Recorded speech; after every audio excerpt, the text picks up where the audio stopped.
Welcome back to Our Community. Susie Thomas visiting with Susan Bennett from Canton Fine Arts Associates that benefit the Canton Museum of Art. And we have taken care of 2018. We're going to turn the page on the calendar, go into 2019. And what's taken place in January? Boy, it's hard to think, to remember that we are going to be coming up on the year 2019, but we are. And we start off January 9th with our program series with another wonderful art exhibit at the museum called Continuum, the Cleveland School and Beyond. Don't let that title scare you. It's going to be a very interesting show. And again, Max Barton, the executive director of the museum, will lead us on a private tour. And his explanations and answers to your questions you would just love it, because you can ask him anything and he will know it, from what was the artist's motivation to good grief, what is this one supposed to mean? Seriously, taking a tour with Max Barton around the museum is always a real treat. He can give you behind the scenes things that it's just different than looking at yourself by yourself. Right. Awesome. That's January. That's then January. February 13th, just in time for Valentine's Day. What's taking place? That's right. I know you all are going to want to come to this one because I'm going to be first in line myself. It's a Wednesday again. We're always on a Wednesday. Wednesday, February 13th. Are you ready? The Sweet Stuff, The Story of Chocolate is the title of the program, and it's going to be presented by Kim Kenny, who is another wonderful community speaker, the curator at the McKinley Museum. She's going to present the history of chocolate. Think about it. Where does it come from? When did it start?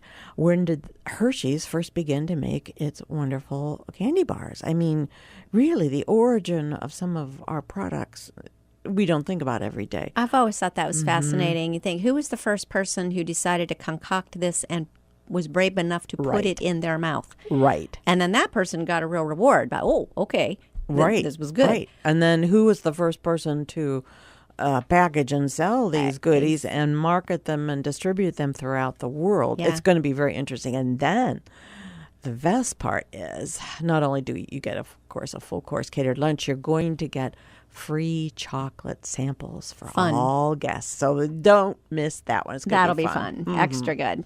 What's happening in March? Wednesday, March 13th, we present Exploring Landscape Art. And this program is by Emily Vigil, who's the Studio M coordinator at the Massillon Museum of Art. And she's going to offer us a look at landscape art through the years. Has it changed through the years? Oh, yes.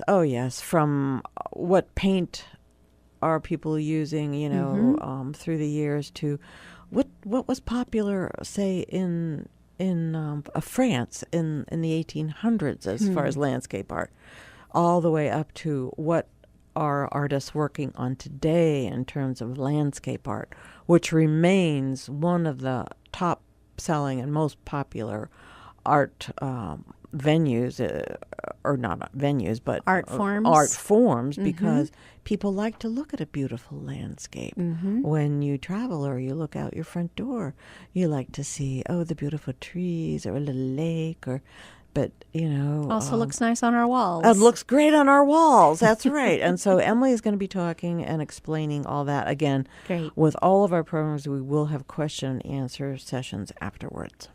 And in April, this is really interesting. One of the latest techniques to become popular now in the world of art are textiles, meaning anything made out of cloth, woven materials. And this one is called Discovering Textile Arts.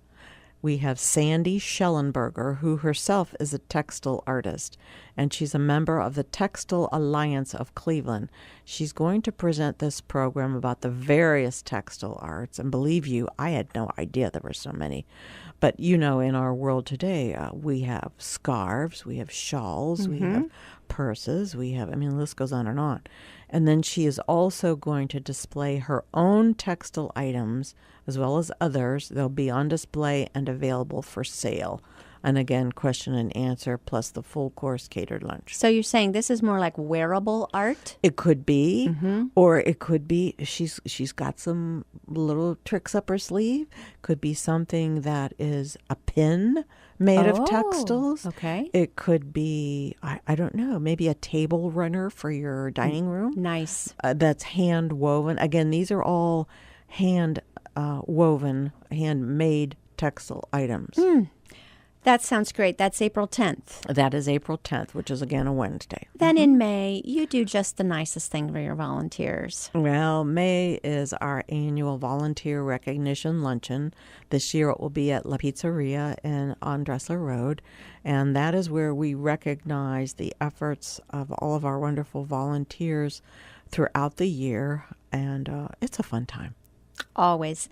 Then June is really a fun time. And also, I've got to say, a great way to introduce others to the Canton Museum of Art. This is where you probably get the most visitors from the community. We do. And I'm happy to say it's all about the fun, people.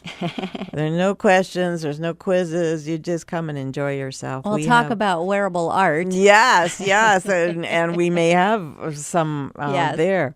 This is the 7th annual style show that's been sponsored by Canton Fine Arts Associates, and it's a fundraiser, and it's called Summer Synergy Style Show. And of course, that synergy means everybody working together, everything working together to come up with a fun event. And that's going to be on Saturday, June 15th at La Pizzeria. And it's going to be from 11:30 a.m. to 2 p.m. We will have a full course lunch, cash bar, live music, models with fashions by Chico's of Belden Village. So fun fashions. We'll have everything from casual to dinner, out for dinner dresses to evening attire. There's a nice connection between Chico's and the Canton Museum of Art. A marriage, if you will. Yes. Tell us a little bit about our A Chico's wonderful connection. marriage. Well, I've always liked Chico's clothes because, number one, they fit me, and number two, they don't make you look like an old lady. Very fashionable. They're fun, and yet fashion can be fun and also functional. The fabrics are great, but I love what you're saying there. They're not designed for the 17-year-old. No, and yet you feel like you're still in the modern age here. And fabrics now today, and they have the latest fabrics, can be slimming, they can be packable. It's great, and so they have all of that. But how did we get started with our style show is an interesting story. Max Barton is married to his lovely wife, Nancy. And Nancy Barton happens to work at Chico's, and she is their style show coordinator. And so, again, it's a labor of love to work with her and Paula Hogue and our models, and it's just a fun event. It's only $25. You get the fun show, all of those, and then we also have silent auction and a 50-50. We just have a good time, door prizes, and again, all the proceeds are for the art world in our community. So it's a community event. Very, very fun. And again, the educational programs are just amazing. They are, and now these programs, of course, that I just spoke about are for adults. However, the museum has a wonderful educational program for children and young adults. And of course, they have art lessons. We're trying to make art not something for just the intellectual, but art can be fun. It's for everyone. It's for everyone. Somebody might be new in town. Where do we find the Canton Museum of Art? Very good question. The Canton Museum of Art is located on Market Avenue. It's 1001 Market Avenue North, downtown Canton, 44702.